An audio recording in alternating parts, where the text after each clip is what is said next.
So first, I'd like to start by introducing Connie. I think she'll introduce herself better than I can, but we're really happy to have Connie joining us tonight. Connie is on our Olive Tree board, and she's been a valuable resource to us by doing seminars several times. And we thought, well, all of us are unable to gather in so many ways. We would like to provide this resource as a webinar, and obviously lots of you responded. This is both a really important and timely topic and a really great resource. So Connie has been in the game doing this sort of service to workers in lots of different regions in spiritual development and mental health for over 30 years. I'll let her tell you more specifically about her and her story as she starts, but we're really, really grateful to Connie for offering this time and resource. So Connie, if you'll go ahead and start us off. Yes, I will. Thank you, Lisa, and good morning to everybody. That's our title. It's an appropriate greeting for some of you. For many more, it's good evening. So I am going to cover briefly losses that we have experienced in the last year, the last unusual year of pandemic and other things happening. I'm going to explain the different kinds of losses that we can have. I'm going to focus specifically on all the losses that are present in cross-cultural or international service. I'm going to review a biblical perspective on loss and grieving, and then talk specifically about how to grieve effectively. And then if we have time, how to help children. I believe that Lisa has sent you a handout, a PDF of the PowerPoint. So you don't have to madly take notes. You will have at least what's on the PowerPoints, although what I say only in the recording. Just to let you know about myself very briefly, I grew up in Africa as the first child of 6 of international workers in a couple different countries in Africa. I've lived in 7 different countries and 5 different states, so quite a bit of transition and moving around. My educational background is a master's degree in counseling, a PhD in counseling psychology, and I'm a licensed psychologist. I was fascinated by the experience of crossing cultures. So I did my dissertation on culture shock or cross-cultural adjustment. I've been in private practice in the United States, and I've been the director of member care for 2 different agencies. Most important of all, though, I am a Jesus follower and submit everything I do and I think and the approaches that I take as a counselor and psychologist to God's word. And yes, I've been involved in member care actually now well over 30 years. So come at our topic today from that perspective. Let's see how you do on your knowledge about grieving. A common saying is that time heals all wounds. You don't have to respond, just answer to yourself. Is that true or false, do you think? There is more loss in cross-cultural service than in normal life. Think that's true, or you think that's false? Grieving is often a cause of depression. Many people believe that. Is that true or false? God, because he is sovereign and all-knowing, does not need to grieve. It is a peculiarly human activity. You think that's true or false? It's important to know.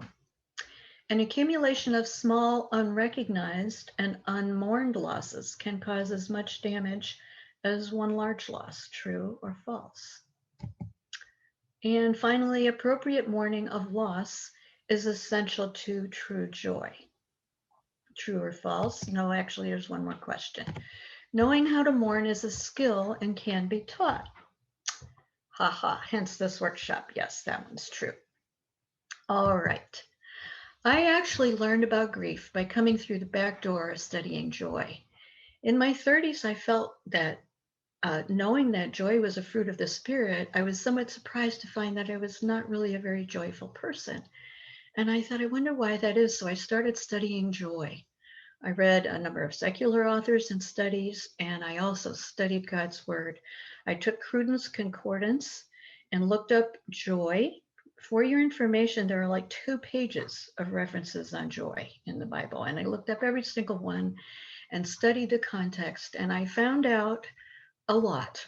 I learned a lot. But one of the most important things I learned, besides that God's word has a great deal to say about joy and grief, is that if we don't deal with our negative emotions, we don't get to enjoy our positive emotions. And so if I was not joyful, it might be because I had not done some of the grieving that I needed to do. And I learned how to do that and did a great deal of my grieving. And I think I'm a more joyful person now. But that is how I got backed into a study of the importance of grief. Now let's pause here and just think for a minute about losses in the last year, because we have had an interesting and unusual year. I'm going to ask you to think for a minute. I'm going to be quiet in just a moment. What are some of the losses you have experienced or you have seen in others, particularly in this past unusual year? And would you send to Lisa some of your observations? And Lisa will let us know what some of those losses are.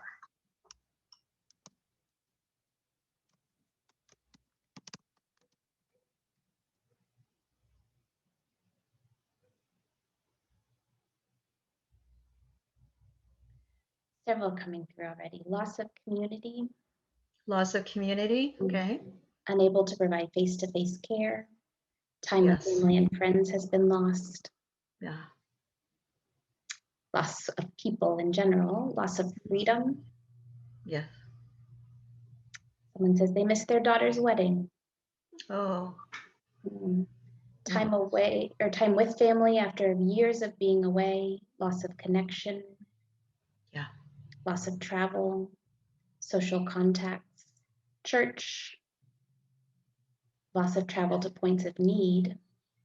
Yeah. Hugs and physical touch. Yes. Yes.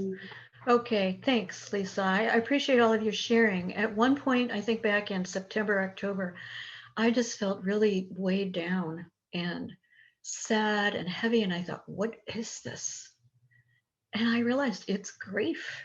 So I started thinking through the losses, and here's a list that I came up with. Some people have lost loved ones. And if you have, I extend to you my heartfelt condolences. This is hard, especially when some people haven't been able to be near them as they died. It's just very, very painful. Freedom of movement, as somebody mentioned. We've been kind of shut down. And therefore, a lot of our typical recreations we haven't been able to enjoy. And touch, as someone's, I did not realize how much touch meant to me. Just giving people hugs and touching their arm, touching their hand, being able to see their faces and the expression in their eyes better. Even with masks on, there's a lot you miss, you know? In-person connection and gathering. And in some countries, notably in the United States and perhaps some others, there's been a lot of disunity, a lot of divisions and hostility. That made me sad. And then finally, just a greater awareness of environmental losses. And I realized that is a pile. That's a pileup of a lot of losses. And it just highlights for me again why we need to be able to recognize our own grief, make time and grieve. And I'm going to get to that in a little while. But right now I want to move to just some introductory statements. Does loss in cross-cultural service differ from loss in regular life? In some ways it does. And I'm going to go into some of those differences. And I would say that international workers are very much like everybody who doesn't go overseas in the way they experience the following types of loss. I'm going to go through different kinds of losses because we don't always realize that we've had a loss, and that's important. So large losses that are usually recognized by those around us are the death of a significant other. Everybody recognizes that as a loss, but it depends on the culture how much allowance for grieving of that loss there is. The loss of a job is usually recognized as a significant loss, but not necessarily a need to grieve. A severe trauma, such as a rape or the loss of a home in a fire or natural disaster or a bombing, these are more and more recognized as important losses, but that doesn't mean that people know how to grieve them. Then there are what I call life stage losses. When a child is born, most parents and grandparents are delighted, and there's a lot of celebration and joy, and there should be. Many parents don't realize, however, how much freedom they're losing. Now they go everywhere encumbered with cribs, diaper bags, all kinds of paraphernalia, and generally the baby. And even if they can leave the baby or child for short periods of time, they are never free from the concern and worry of that child. This is not something exactly to be grieved over, but it is a loss that's part of a gain.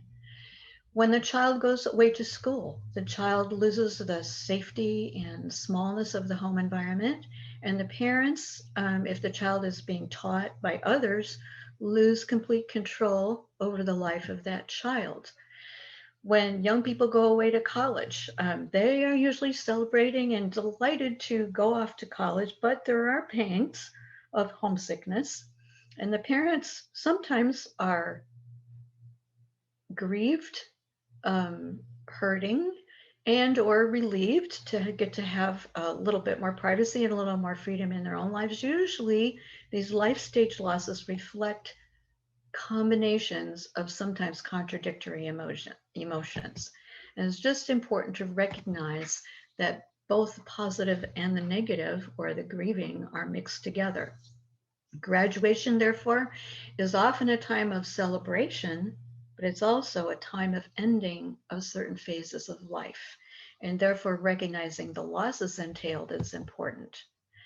Having children to begin with, the birth, I said, was a mixture, and having an empty nest is also a mixture of positive emotions and negative ones. A retirement is often a time of celebration, but also a time of loss. Aging involves the loss lots of times of functions, of roles, and involves loss. Then there are what I call life interruption losses, the disruption of an expected life trajectory. For example, most people do not get into a job or a position expecting to be fired or laid off, but their whole lives are usually interrupted when that kind of thing happens. Disability, losing the ability mentally or in legs or hands or some other way, is a loss that interrupts all kinds of things. Most couples, when they get married, expect to be able to have children if they want to. If they find out that infertility is involved, then that is a huge loss for them to deal with. Divorce is a staggering loss. And people have a lot of grieving to go through when there's a divorce of all different kinds and levels. When a spouse dies, that's one kind of a grieving. When a divorce happens, it's a different, complex kind of grieving. And then when we move or transfer jobs, there are losses involved there. Sometimes we have what I call image losses. If we change our job, if we lose a job, or even if we get promoted, there are losses involved. For example, in a promotion, let's say a peer is moved to be a supervisor over people that used to be at the same level. On the one hand, it's nice to be promoted. It's an honor. On the other hand, they no longer relate to their colleagues in quite the same way, and that can be a loss.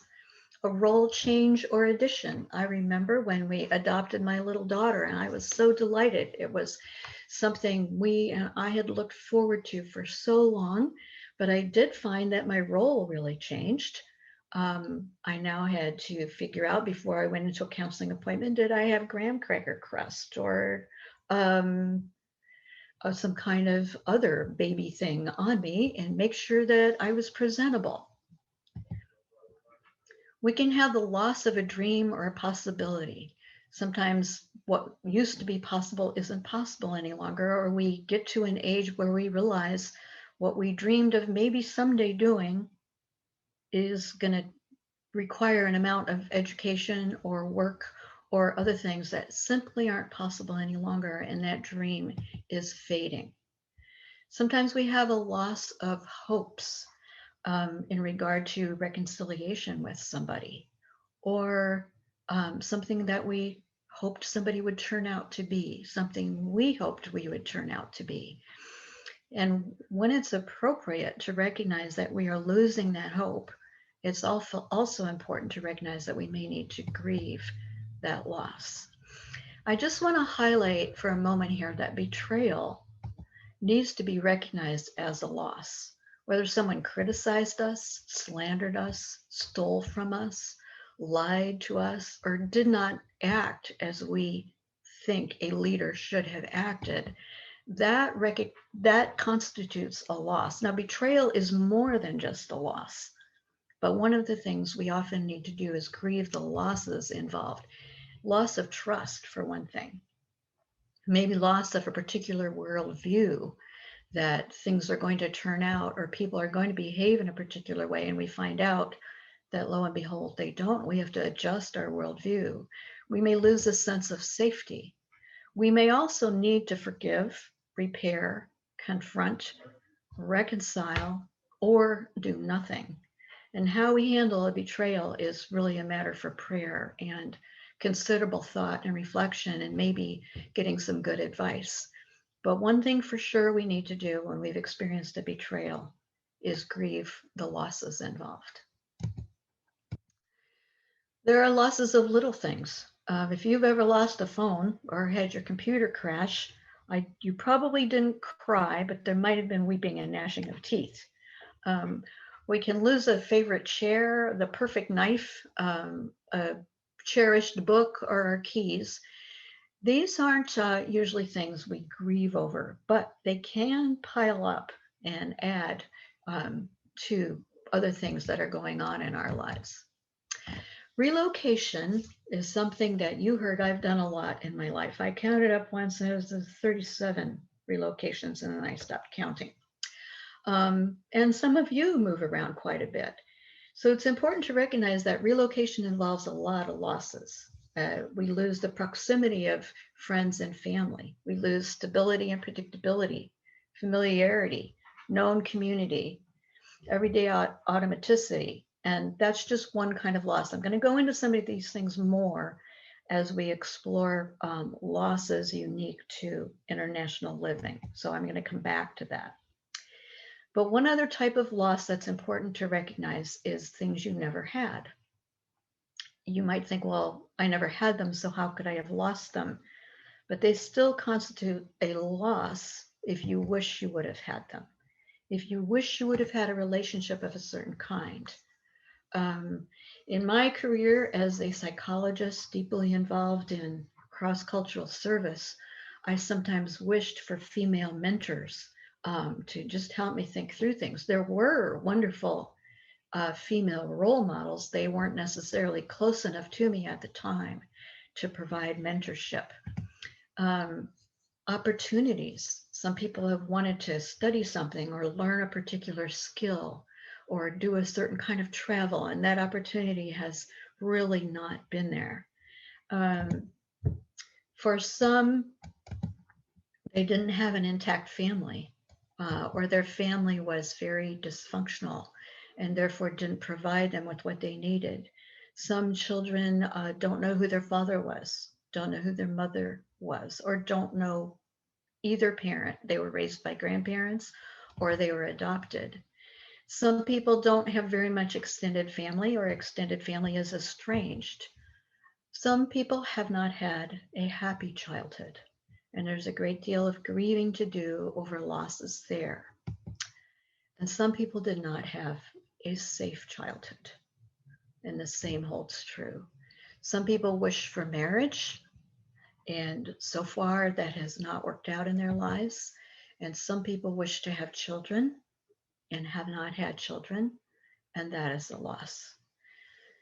It depends how much each of these losses mean to the person. So it depends on how we're reacting to these losses. And sometimes it depends what stage of life we're in. Sometimes we can go along for a while not feeling those losses and then get to a point where we realize we do have some grieving to do. So international workers can experience any of all those losses that I've just talked about, and they can be just like other people in the way they try to not deal with the loss. Just plain old denial, just ignoring that it's there or that it might be important. Denial is a coping mechanism, and sometimes we're not ready to do our grieving. So ignoring it. Repressing it is a little bit different from denial in that it's acknowledging it, minimizing it, saying, oh, yeah, well, my dad wasn't around when I was a child, but he wasn't a whole lot of help anyway, so it was okay with me. Some of us are very good at intellectualizing, just explaining how we did without that loss. Yes, my father wasn't around, but there were other people who taught me kind of from the male role, so I guess I was okay without him. We can have a very macho or stoic kind of mentality, and this is not unique to male gender. We women can be just as guilty of this as, yes, I wasn't able to do such and such, but I'm tough, I'm going to be okay. A different kind of coping mechanism are obsessive efforts to get something back. Sometimes those efforts work, often they don't, but obsessive efforts to get something back are a way of avoiding doing the necessary grieving. And then we can take drugs. We can take illegal drugs or we can take legal ones to try to numb our feelings. I'm not talking about the importance of antidepressants, but other kinds of drugs that make us not feel things. And then for many in the Christian subculture and some other religions, there's an attempt to spiritualize the loss. Something like saying, well, we know that all things work together for good, so therefore you just need to know that this loss is going to be for your good. I believe that scripture. It's true. I believe that God works all things together for good. That does not necessarily mean that we don't need to feel the feelings of grief and do our grieving. And then finally, one we're all really good at when we have grieving to do, and that's just stay really busy and not make the time that we need to do our grieving.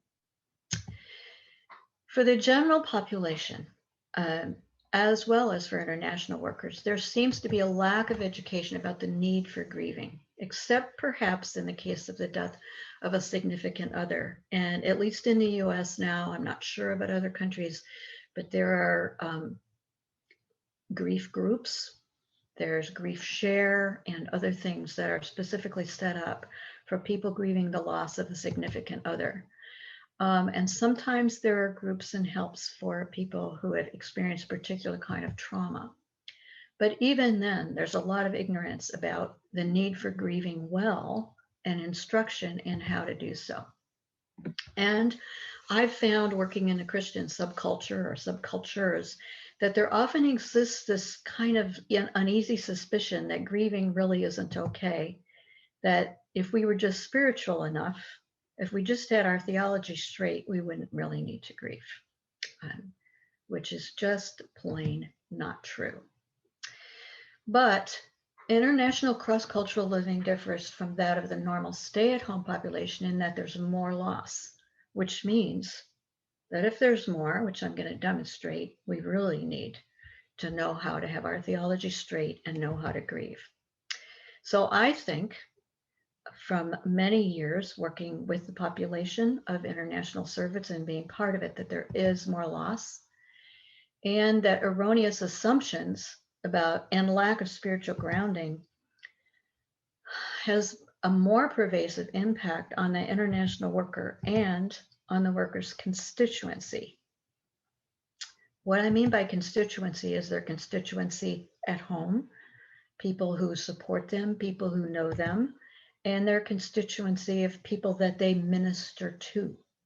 If they don't have a good theology of grieving and know how to do their grieving, then these people also are affected. And my little asterisk is to highlight the fact that I think there is what I call a halo effect sometimes. And when I say this out loud, it's not going to make any sense, but I think we sometimes think that if we have taken on the task of living overseas for the Lord, that we will somehow be more immune to the loss and grief involved. And that isn't true. Or other people may assume that because we are so altruistic and such spiritual people that we go overseas, that therefore we won't feel the losses. And that is not true either. If there is loss, we will feel it and we will need to deal with it. All right. Now, the losses in cross-cultural living. Let's start right at the beginning during candidacy or support raising and getting ready to go overseas. There is, first of all, the loss of a normal career path and an understandable adult role. People who raise support and go overseas are outside of the box of expected career path. And that's one of the first losses, is we just become different and hard to understand. And then we start selling our stuff and getting rid of goods, car, stepping down from jobs and ending roles. And the losses begin even at this stage. Then we start saying goodbye to family and friends, our church, and people start decathecting. This is a psychoanalytic Freudian word, but I like it because people do. They start disconnecting. Sometimes before we have even left, they figure we're not going to be around any longer.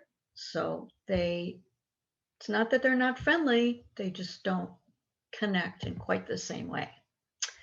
Then the person goes overseas and experiences the loss of the presence, the proximity in real time of family. Now, yes, we have Skype, we have FaceTime, we have Zoom, and thank the Lord for those wonderful things. But it is not, as we have experienced in this past year, especially, it's not like getting to be with somebody and hug them and smell their smells and see their face and experience them. Same with friends. We stay in touch, but it's not the same. Many of us miss a pastor or a pastoral figure in our lives. Especially in the first year of life when relationships overseas are new, we miss our old church community. And having to go to the doctor for the first time in a new place, and maybe especially in a foreign language, oh boy, do we miss our favorite doctor, nurse practitioner, or pharmacist. We miss our home culture customs, Christmas, Thanksgiving, holidays, Super Bowl, whatever was important to us. We miss those. And then we miss fluency in the language, the sense of competence of being an articulate adult. As we learn a new language, we just feel like we sound like a 2-year-old, and we do. In fact, a 2-year-old's pretty good because a 2-year-old is functional.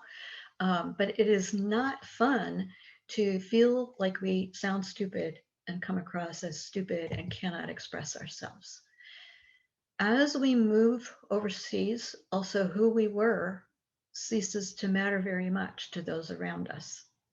And we may feel like they do not understand who we really are. And therefore our role feels insecure. We don't have quite as much sense of belonging and efficacy. And in many countries, the electricity goes off often, the water is not there, rules change. So we lose the sense of stability and predictability. In some places, we don't feel secure, even physically safe. And then, especially at first, we may not know how to get exercise done. How do we do the recreations that we used to do? How do we figure out what restaurants to go to? How do we figure out how to order?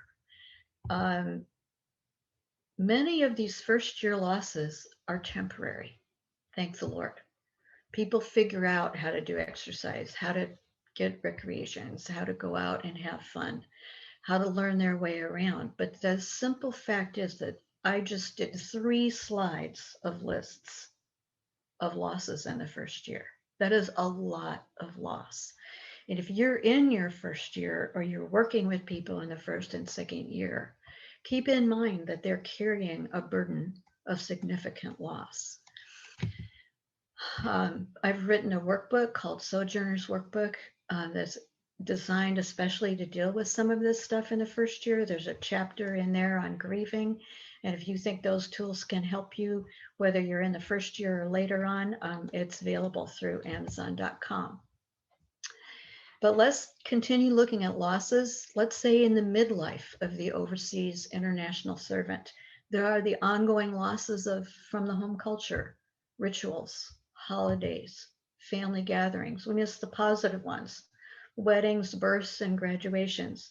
Nowadays, with frequent, easy, comparatively speaking to before, air travel, sometimes we can go back for those, but it's always a wrestling decision. How much can we afford? How much can we be away? Which ones do we go to? Which ones don't we go to? We cannot get to them all. So usually we end up missing some weddings, births, and graduations. And then we're also not present for the illnesses, funerals, and crises of some loved ones and friends. Then there are losses due to constant transitions. There are service leaves. We have them. Others have them. We miss people when they're gone. People are redeployed. Personnel changes occur. So we have losses in friendships, losses in sense of security and continuity. And this is just an occupational hazard. This happens.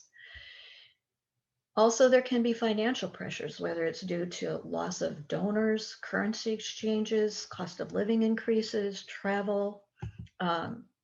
If children go away to school, it feels like they're a lot farther away when we're in a foreign country and they're in college and parents are on the field, or vice versa. There can be problems in ministry. Usually during a lifespan of 10 to 20 years, there are some kind of misunderstandings, conflicts, sense of failure, image loss, or loneliness. These things happen. Occasionally, there's a loss of confidence in a sending organization. These things happen, sometimes in the leadership.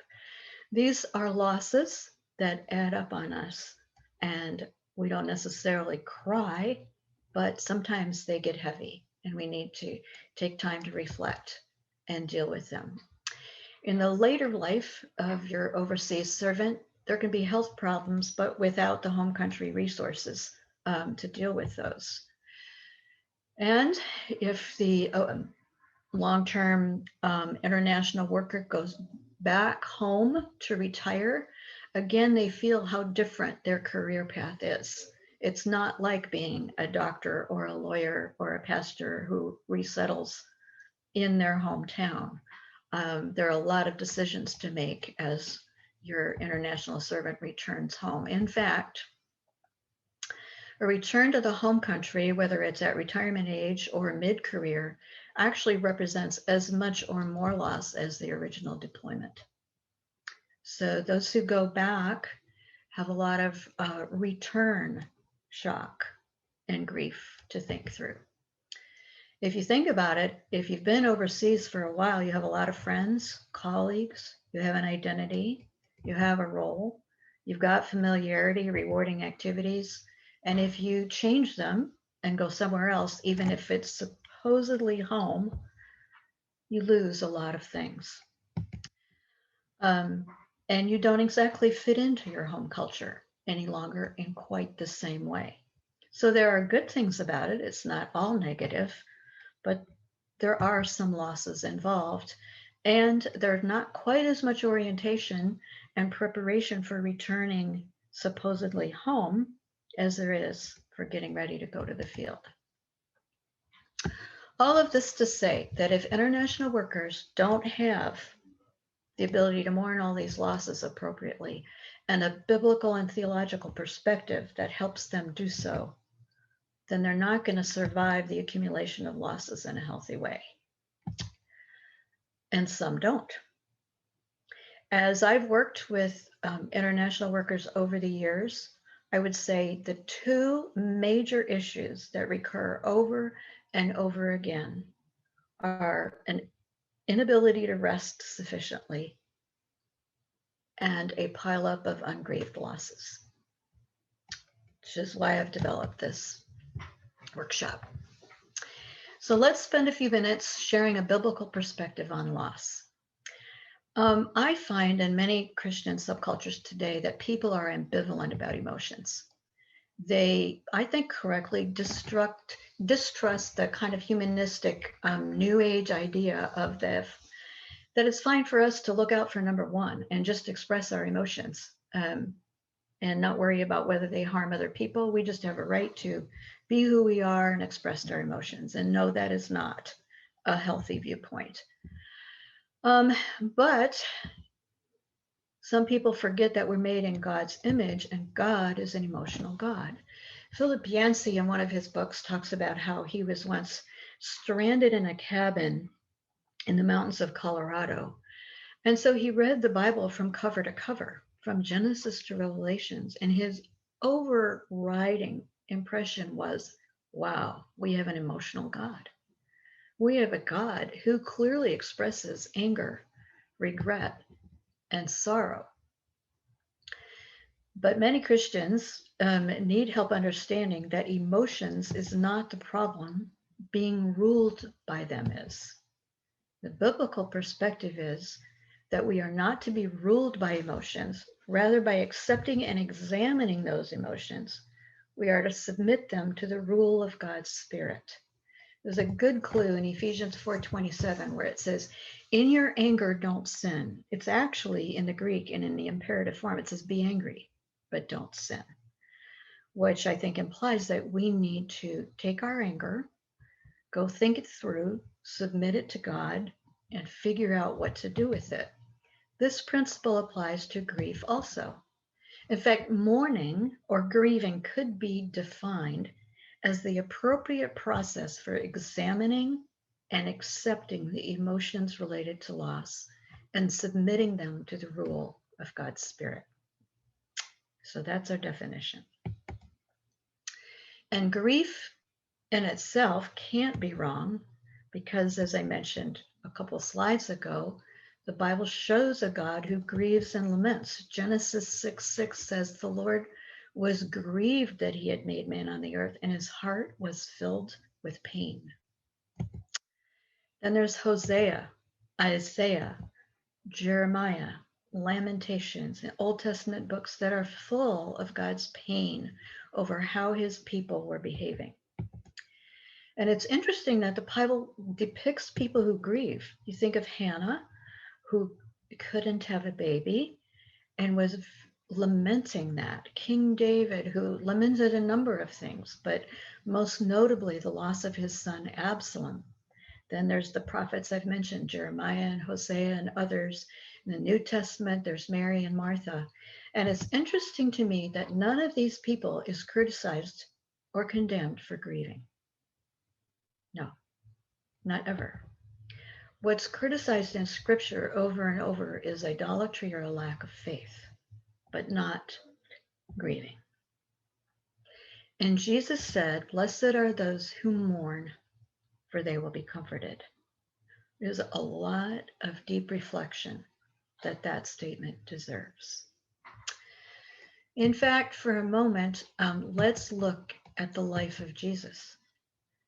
Isaiah 53 said that Jesus was a man of sorrows and acquainted with grief. So what grief was he acquainted with?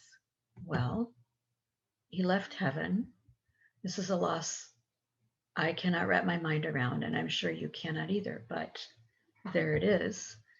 He stepped aside while also somehow retaining divinity and omnipotence. He lost his human father, Joseph.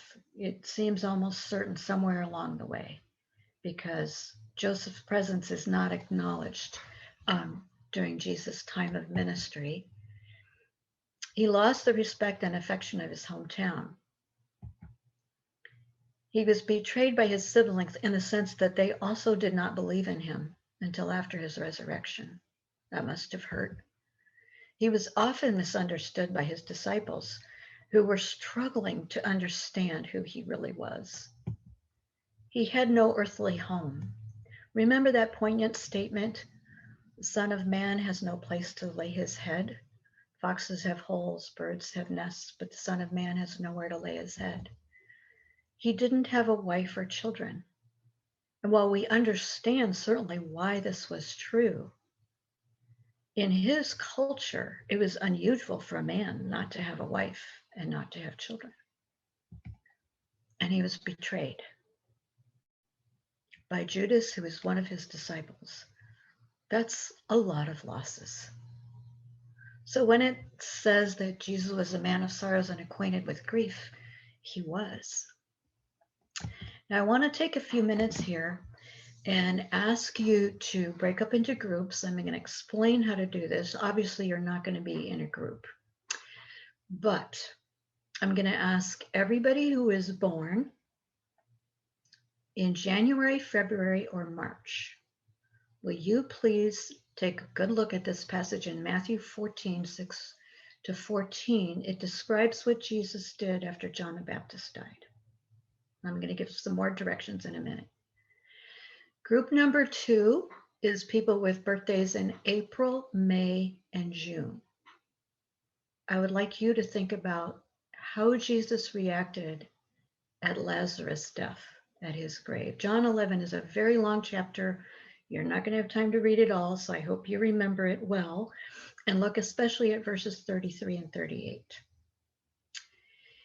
Group number 3, that's those of you who have birthdays in July, August, and September. Will you please take a look at Luke 19, 28 to 44. This is what we call the triumphal entry, what we just celebrated as Palm Sunday, when Jesus was on the donkey. His followers were celebrating, but he looked over Jerusalem and wept. And then group number 4, birthdays in October, November, and December. Would you please look at Hebrews 5:7 and surrounding verses? And I want you then to answer these questions. Okay, why did Jesus grieve? How did he show his grief? And what do we learn from him? So the way you're going to do this is you're going to send a chat to Lisa, and you're going to identify, please, whether you're in group number 1, 2, 3, or 4, or she won't know which one you're talking about. Okay? So I'm going to go back. Please note your scripture reference and your topic. Okay? Just quickly again, group number 1 is birthdays in January, February, March. Group number 2, birthdays in April, May, June. Group number 3, birthdays July, August, September. Group number 4, October, November, December. Okay, and then you're going to answer these questions. So I'm going to give you about 9 minutes. Okay, so those of you who need to, you can run get a drink or something, but please, some of you answer these questions and send your answers to Lisa, and she's going to do an incredible juggling act and try to summarize your feedback for us. All right, short break while you do that.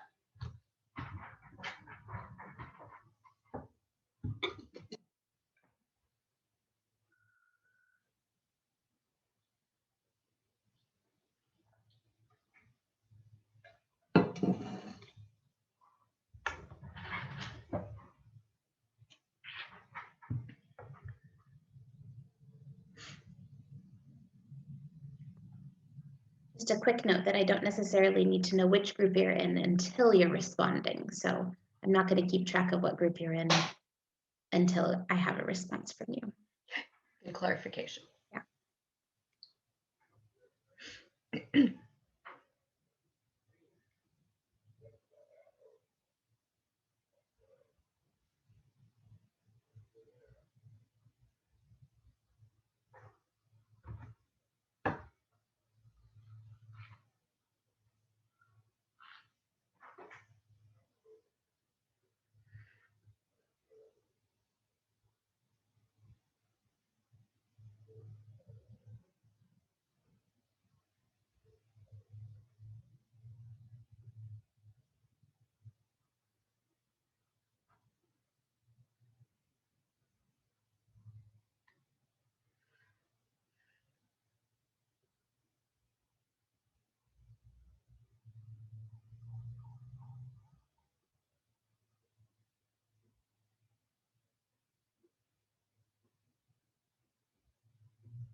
Connie, there are some responses coming in already. Would you like to begin to hear those or give people a bit more time to do their own reading reflection before we begin discussing them?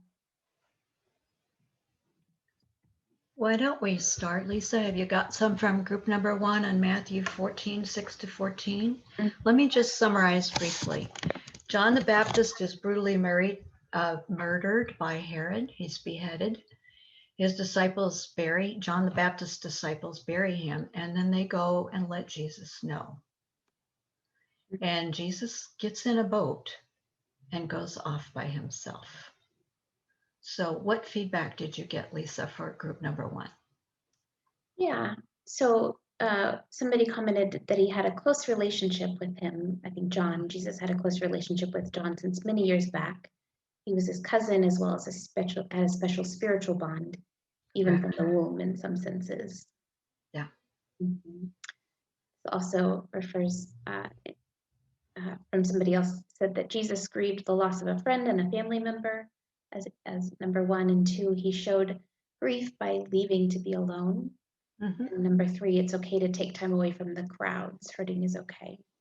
Yes. Excellent. Yeah. Thank you. Yeah. Okay, moving to John 11.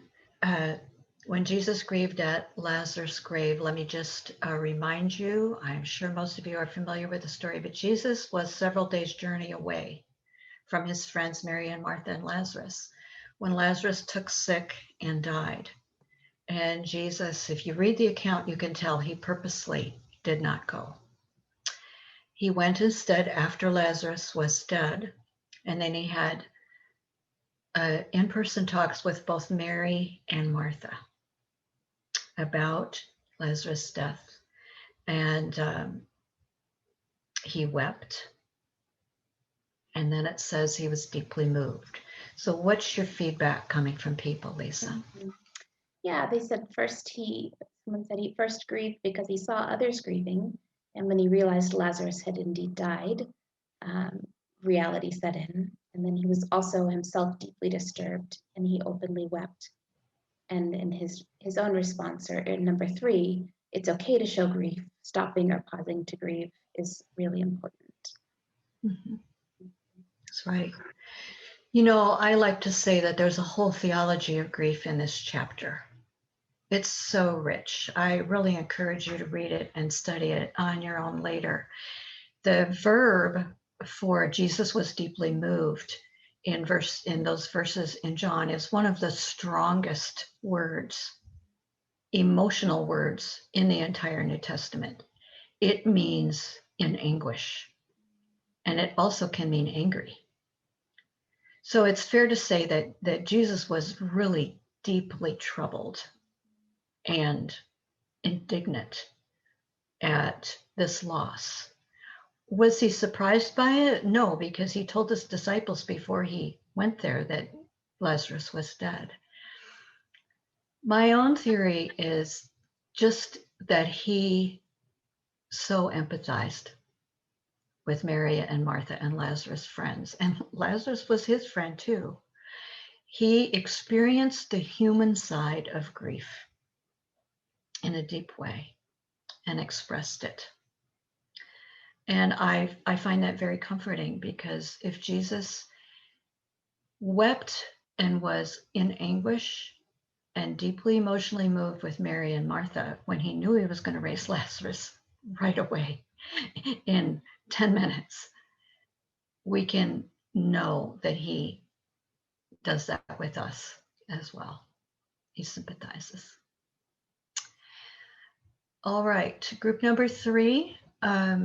When Jesus wept over Jerusalem, it's an interesting scene, because all around him people are shouting and celebrating and saying Hosanna, and Jesus kind of stops the donkey and looks out over Jerusalem and weeps. So what's your feedback that you're getting on that one, Lisa? Yeah, they recognize that Jesus is grieving over Jerusalem because they didn't recognize the time of God's coming.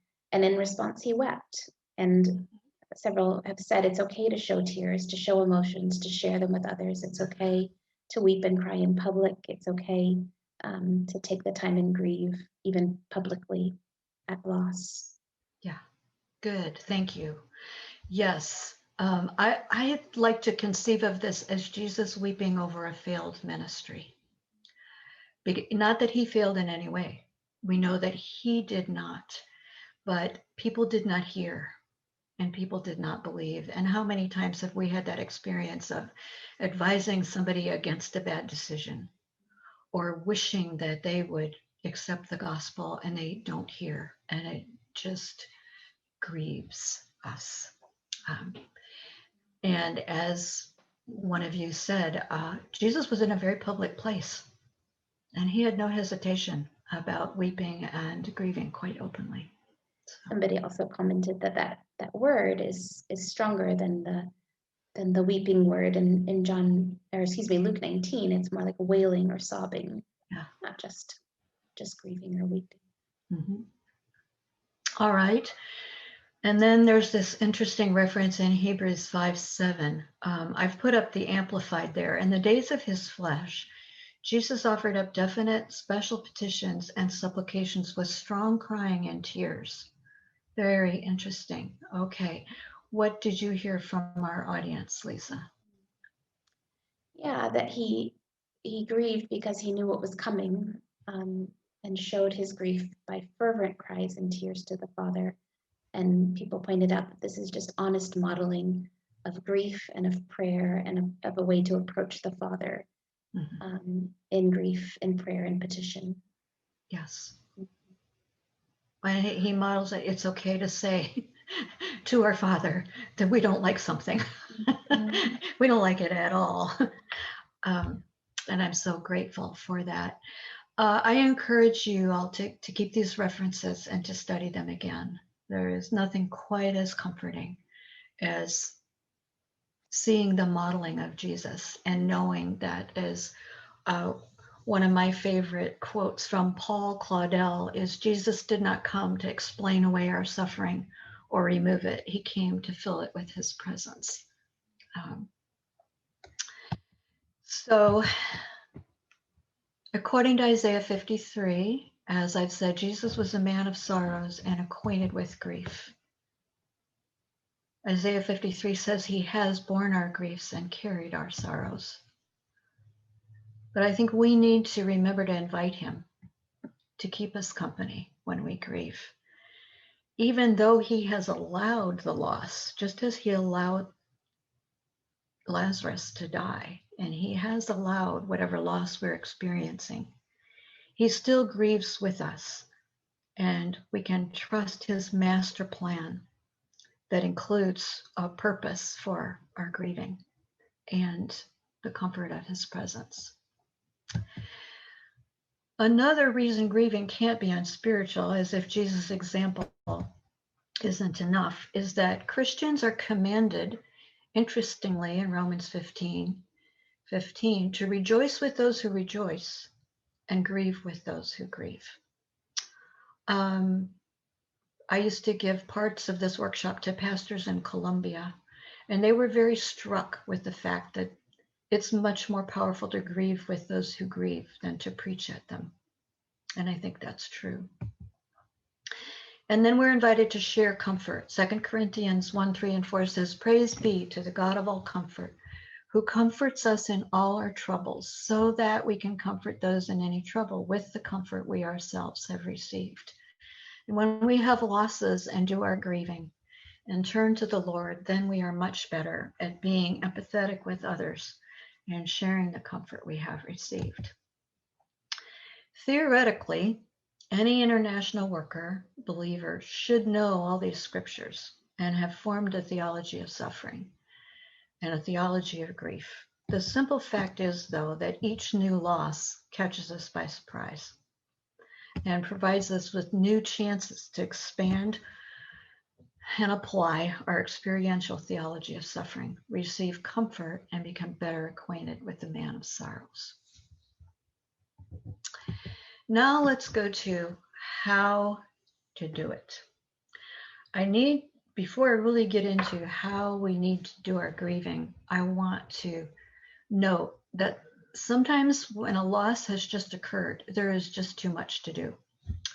When a loved one dies, the widow or widower, son or daughter often needs to arrange the funeral, take care of the body, take care of all kinds of paperwork, and they are overwhelmed with grief. But it's fair to say they don't have a lot of time and energy to grieve. And that sometimes happens when we're in the midst of relocation or evacuation too. So sometimes grief has to be shelved for a little while, and that is okay. I'm not against that. It's interesting to notice that Jesus had probably shelved some grief until he got to the Garden of Gethsemane. There are a lot of indications in the Passion narratives and the chapters that precede them that Jesus had been knowing he was going to the cross, knowing it was going to be difficult, trying to prepare the disciples. And then finally in the Garden of Gethsemane, he told his disciples, sit here while I go over there and pray. And he began to be grieved and greatly distressed. If he hadn't had time to grieve until then he made time. But beware of keeping things on the shelf too long. We can lose track of grieving that we need to do, and we need to keep a low inventory of unmourned losses, or a high inventory starts affecting us emotionally. Here are some clues that we may need to do some grieving in case we don't know. A feeling of sadness, obviously. A feeling of heaviness that is not only fatigue.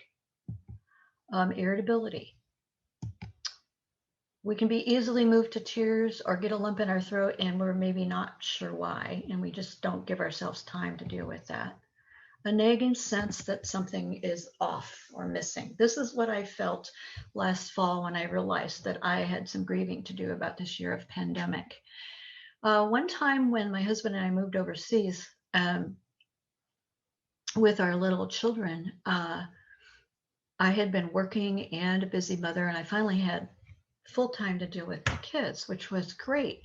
But my very insightful and not shy daughter said to me one morning, she says, Mom, you don't seem like you're very happy. And I thought, oh dear, what am I doing to these poor children? But I put them down for their nap and took myself off to a chair and sat down and said, okay, Lord, what is it? And I realized that even though I was delighted to finally have a lot more time with my kids, I missed also being a professional. And I needed to do a little grieving over that. So my daughter's insight that I wasn't very happy was what I needed to make me sit down and do some reflecting. So the first thing that we need to do when we know we have grieving to do is make some time for it. Solitude with reflection. You know, the passage of time alone will not heal grief, but making time by ourselves to reflect and pray will. Now, let me put a caveat here. There are some of us, some of you, because I'm an introvert and I like to process alone. But there are people who need to process by talking out loud to other people. They don't know exactly what they're feeling or thinking until they say it out loud. If you're that kind of person, maybe you don't need time alone as much as you need time alone with a really trusted listener. Grieving does not necessarily mean sadness or weeping. Some of us will feel sadness. A lot of us will weep. So it may include sadness or tears, but many people are just quiet, or they just detach a little bit. They withdraw. They need time to ruminate. Grieving is primarily a process of absorbing this loss.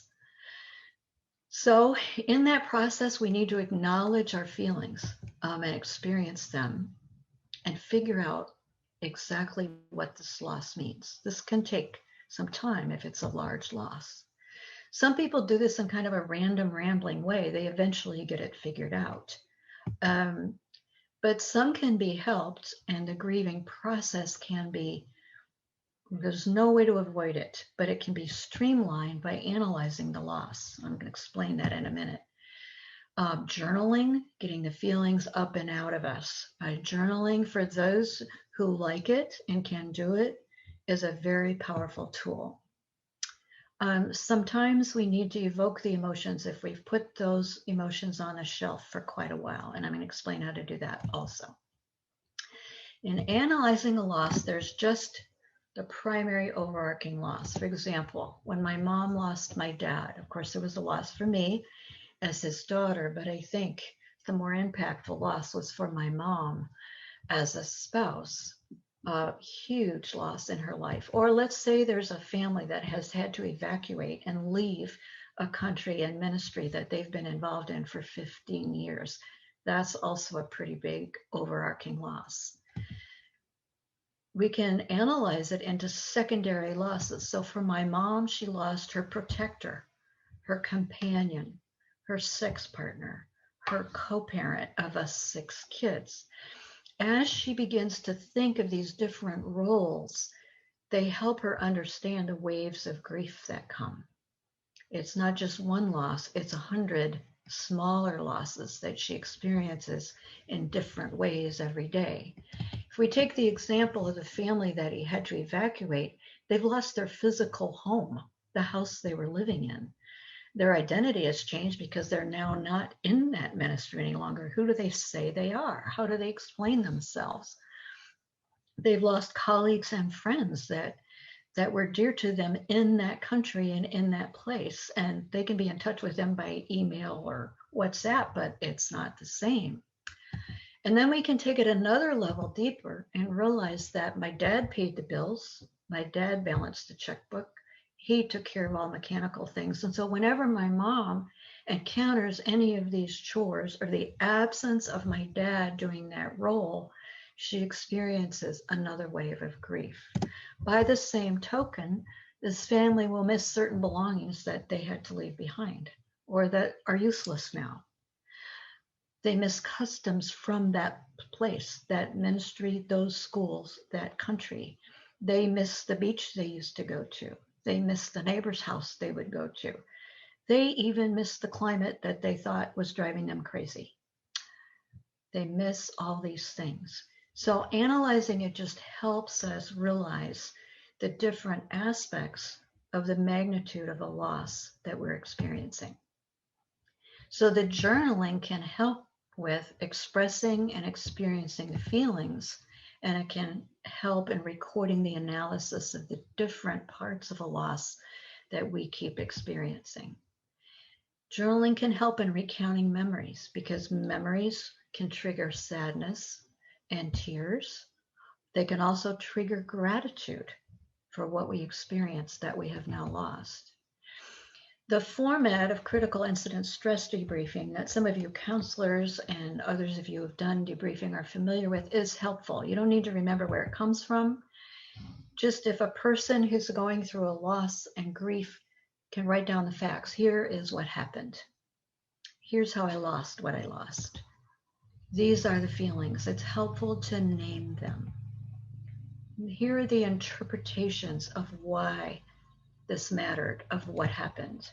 And here is how I'm going to think about how do I now live without this thing or this person in my life.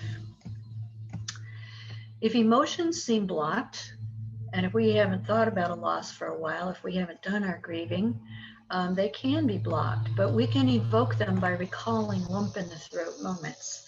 After my dad died, which was actually many years ago, I could hear his deep bass voice behind me in certain hymns that were sung, and that would bring a lump to my throat. And then later on, I would do what I knew I needed to do and think, okay, not that that was a bad thing, but why did that hymn bring a lump to my throat? Partly it's just the strength of the memory.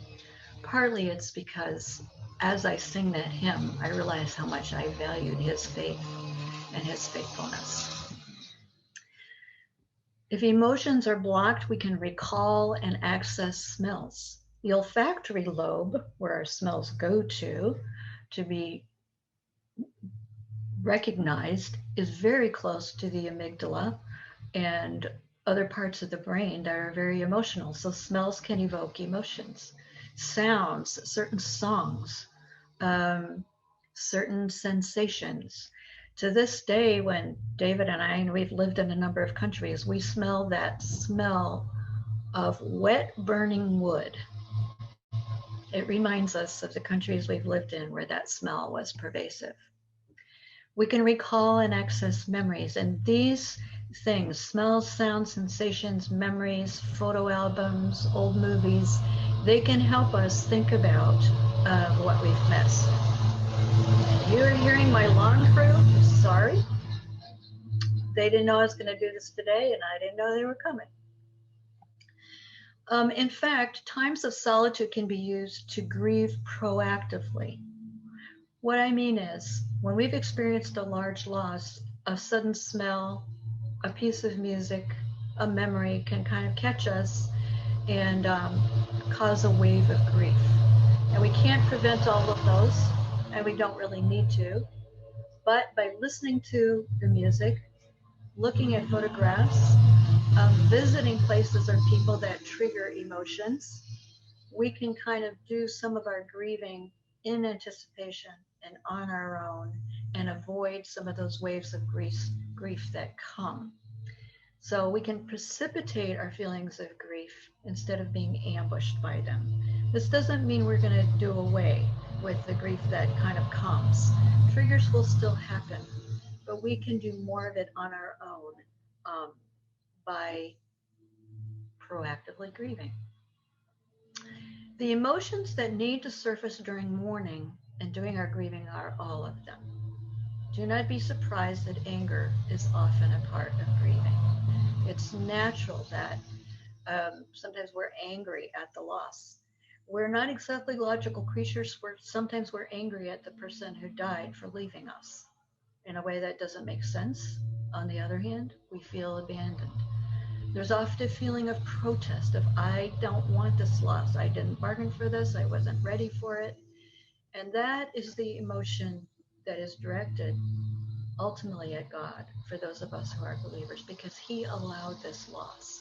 And this is something that we need to talk through with him, and he is absolutely fine with it. Look at all the Psalms where the psalmist very honestly let God have it with how he or she felt.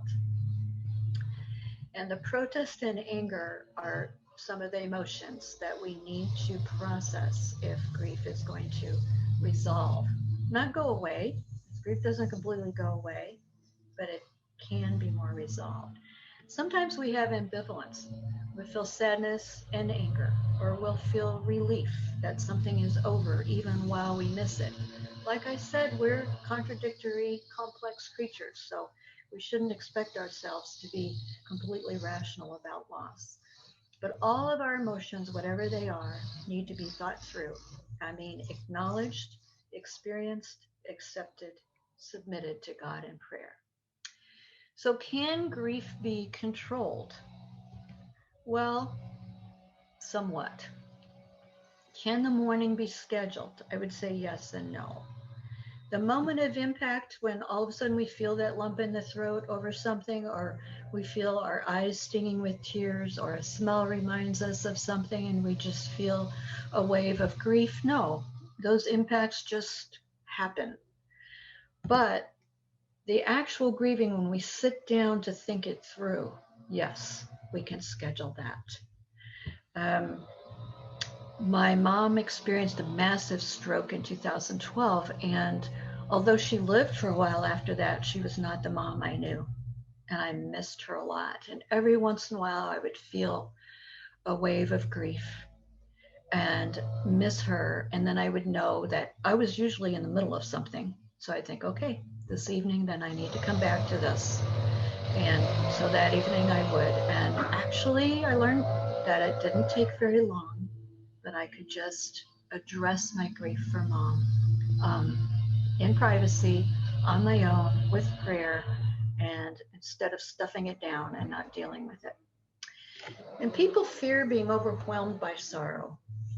And sometimes in the initial stages of shock, a huge first loss, when there's been a sudden crisis or accident, yes, they can be overwhelmed by sorrow.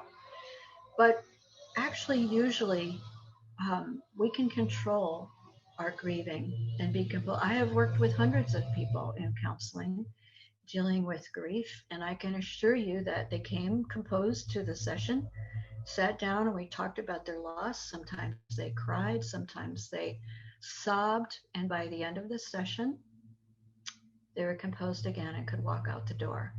And how many times have you been perhaps crying or upset about something and the doorbell rang or the phone rang and you composed yourself and dealt with it?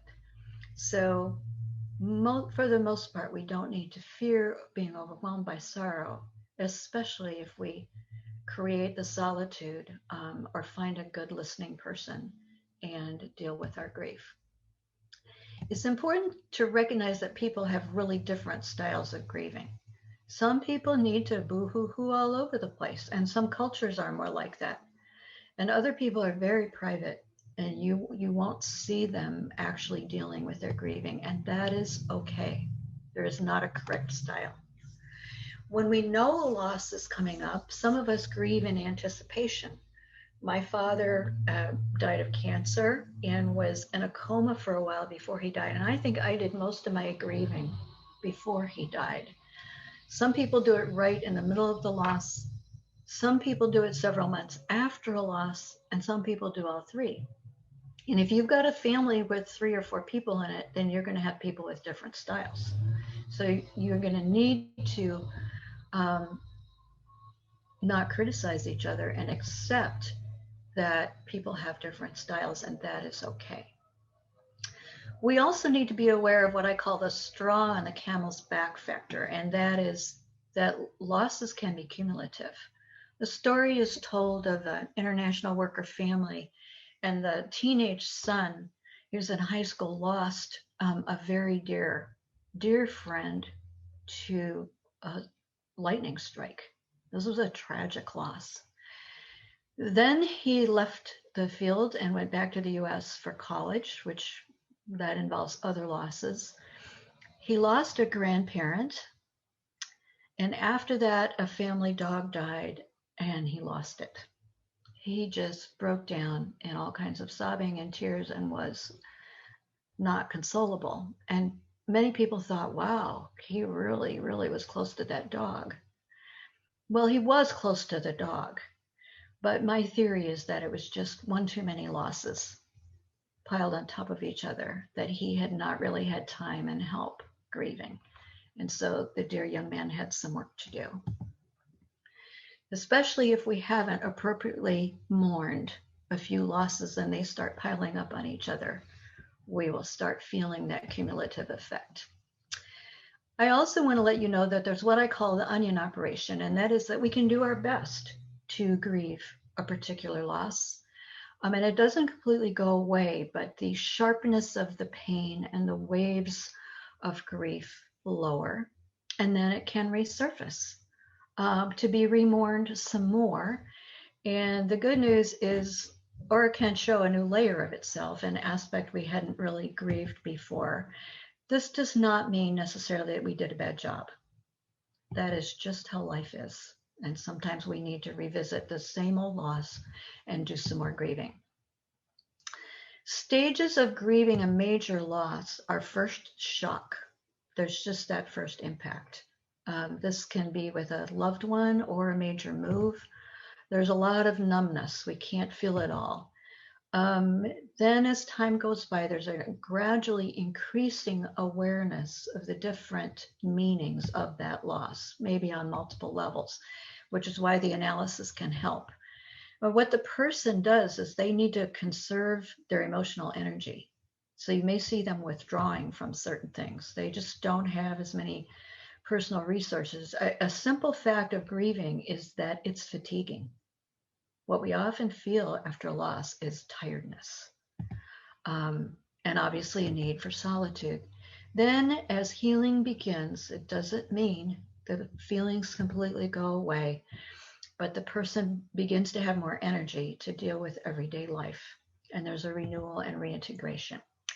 These stages are not always consecutive or mutually exclusive. It's just not that neat and clean a picture. I love this poem that some anonymous person did, which is why I don't have the author's name there. Grief never ends, but it changes. It is a passage, not a place to stay. Grief is not a sign of weakness, nor a lack of faith. It is the price of love. It's the price of loving a profession, a person, a place, a ministry, anything that we come to love. It then hurts when we lose it, and that's okay. Now, Lisa, you advised me here. We've got about 5 minutes left. Shall I skip this part about children, and do you have any questions I need to address? There haven't been any significant questions. I think you can feel free. We got started maybe 10-ish minutes late as well. So as far as content goes, so. Okay, I'm going to go a little bit over then, and I'll do this part on children and then wrap up. In helping children grieve, we adults need to find an important balance between ignoring and repressing children's grief, which was the tendency some decades ago. Kind of the buck up, grin and bear it, don't be a crybaby, that kind of approach. And making third culture kids into victims, feeling so sorry for them, for their losses and the fact that they're not home wherever home is, and they don't have as many opportunities perhaps as other people. They can pick that up very subtly and start to feel like victims. And I am a TCK, I've got 2, and I personally don't feel like we are, but we who are parents and caretakers need help finding the middle road. And sometimes to deal with our own guilt, because I find in the US culture today, I don't know about the other cultures for some of you, but there's a strong, heavy pressure on parents to make their children's lives perfect. Make sure they have, good teachers, the best of care, ballet lessons and sports and everything they need, and to avoid loss. But the simple truth is that even in this culture that bends over backwards to make children's lives perfect, they still have loss in their families. They have their friends move away, they lose pets. There is still loss, even if they're not living the international life. And I strongly believe that if God called the parents, he called the children. And he has a plan for the life of those children. If there is loss, he is going to use it. I also believe that if loss and grief are handled well by the parents and the other adults around that child, that child will learn how to deal with loss and will be richer and stronger because of it. I learned for myself, and I think that those of us who are working with children need to resist the natural tendency to stop the crying and fix things. Crying is unpleasant to listen to. It's natural that we want it to stop. It also makes us feel bad, particularly if we feel like we in some way contributed to the loss that the child is experiencing by moving them overseas or somehow depriving them of something. But just because we feel that way doesn't mean we should just shut them up and stop them from grieving. Allowing children to grieve means communicating to them that grieving is okay and natural.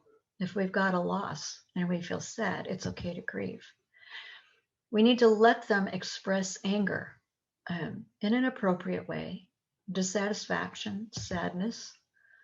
One of the hardest things I've ever done was sitting on the bed with my 8-year-old daughter, who, because we were moving, was weeping at leaving her friends and feeling like she was never going to have friends again. And I just wanted to tell her everything was going to be fine and could she please stop crying?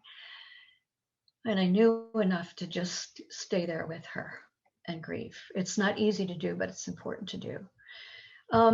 By the same token, we don't want to let them go head over heels into crying too much. One time, also when we had moved, my son was really missing his daddy, who had to be away for a couple of weeks. And one night he just got to be crying and crying. And I realized, okay, this is getting out of hand. So I gave him permission to have his feelings.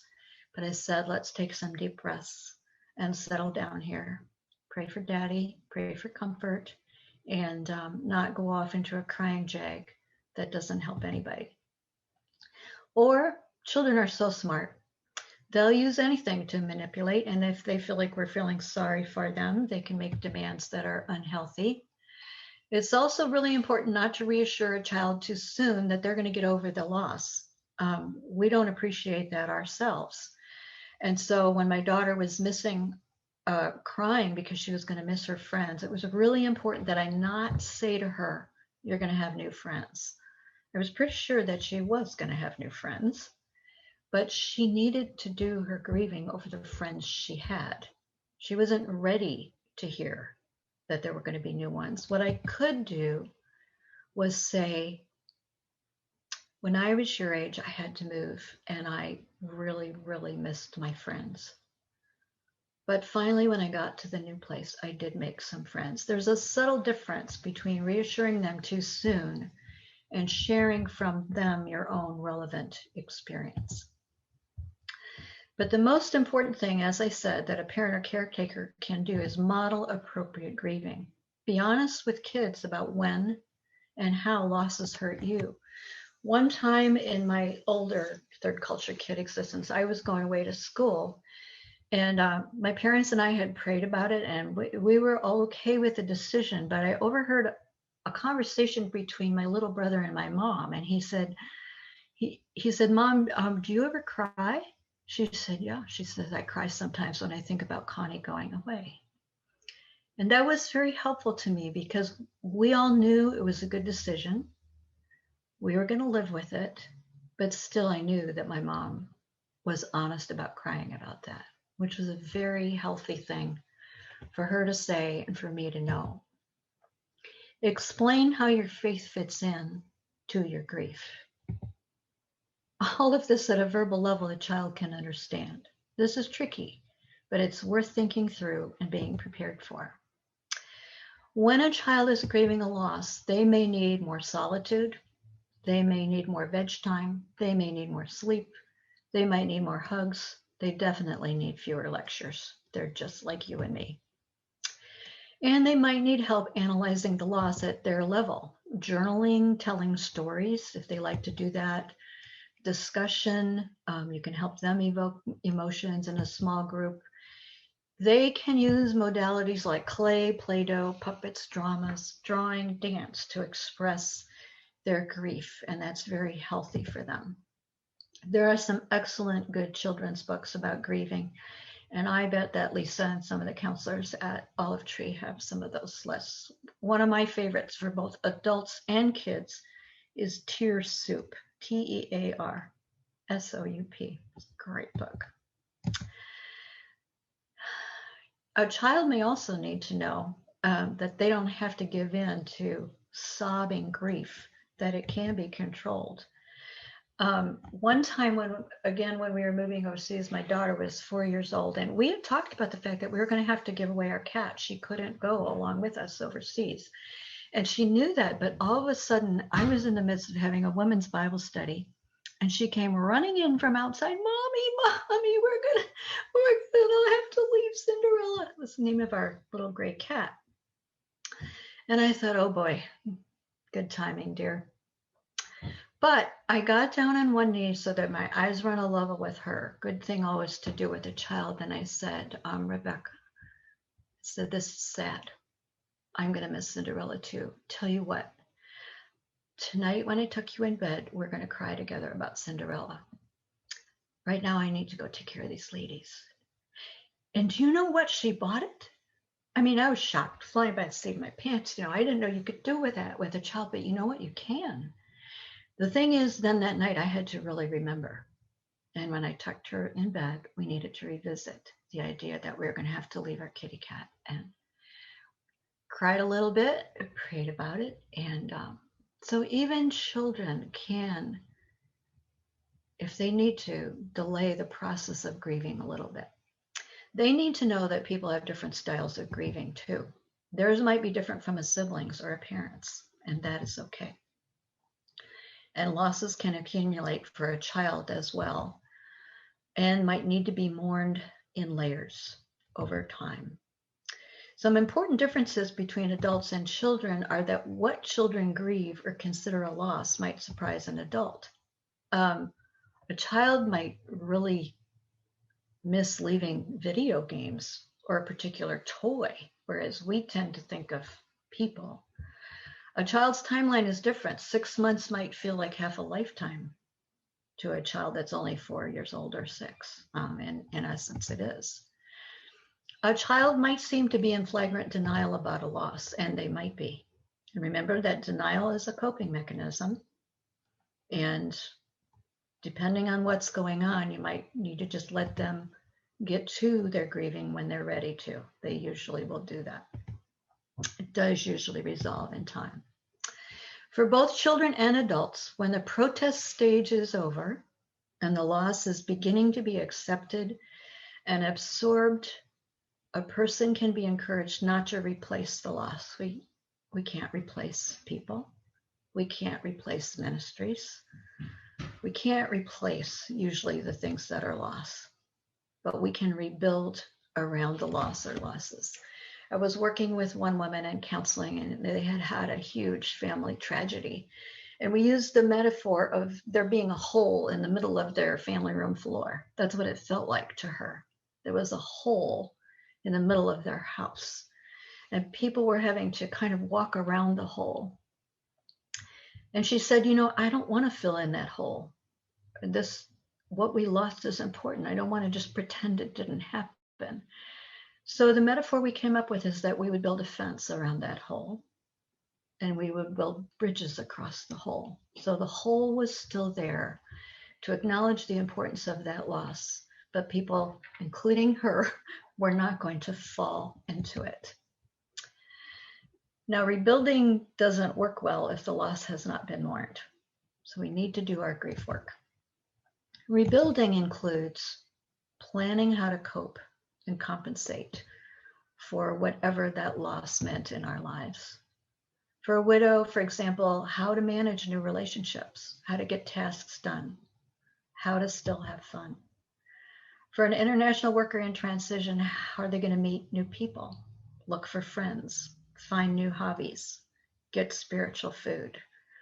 We grieve, and then we have to figure out, okay, how now are we going to live? Once a person, child or adult, passes the protest stage and begins to absorb the loss and can feel again that God is good, then healthy living and adjustment are underway. If this doesn't happen, the dangers of not doing our mourning correctly are depression. So grieving does not produce depression. Not grieving produces depression. A person who doesn't do their grieving often carries simmering anger and resentment, and neither they nor the people around them completely understand why. Sometimes people who don't do their grieving are emotionally fragile. They can be irritable or they can be sobbing. There can be spillover mourning from a lot of losses in a childhood or the past, and they just kind of add up. Or a joyless, beaten down person. You maybe know some people like this, and it's sad. It's very possible they've got some grieving to do. The dangers of not doing our mourning basically produce the opposite of the fruits of the Spirit. I have come to strongly believe that doing our grieving, doing our mourning is not in any way a negation of our commitment to living overseas and serving God, and it's certainly not a negation of our faith. Instead, it's actually an actualization of our commitment and faith. We will grieve the losses that God allows in our lives so that we can continue to serve and hopefully serve with joy. And that is the end. Thank you for your attention. And I think Lisa sent you a handout of the PowerPoint, if that helps you. And this was recorded.